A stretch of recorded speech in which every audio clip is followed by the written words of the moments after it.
हज 2023 पर जाने वाले उत्तर प्रदेश के तमाम वो आज़मीन जो वाराणसी से फ्लाई करने वाले थे, उड़ान भरने वाले थे जद्दा के लिए, उनके लिए एक खास खबर है जो हज कमेटी ऑफ इंडिया की तरफ से उत्तर प्रदेश राज्य हज समिति को दी गई है।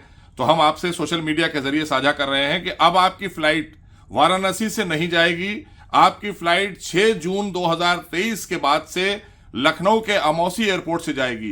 कोई भी जानकारी अगर आपको हासिल करनी है तो आप हज हाउस उत्तर प्रदेश के जो लखनऊ का हज हाउस है अमौसी एयरपोर्ट के पास, वहां से हासिल कर सकते हैं। आपके सारे इंतजामात बजाय वाराणसी के लखनऊ से कर दिए गए हैं और अब वाराणसी से जाने वाले आज़मीन लखनऊ से आप यहां से उड़ान भरेंगे और लखनऊ से आप प्रवास करेंगे जद्दा के लिए। तो इसलिए आपको ये सूचना दी जा रही है इस सोशल मीडिया के जरिए।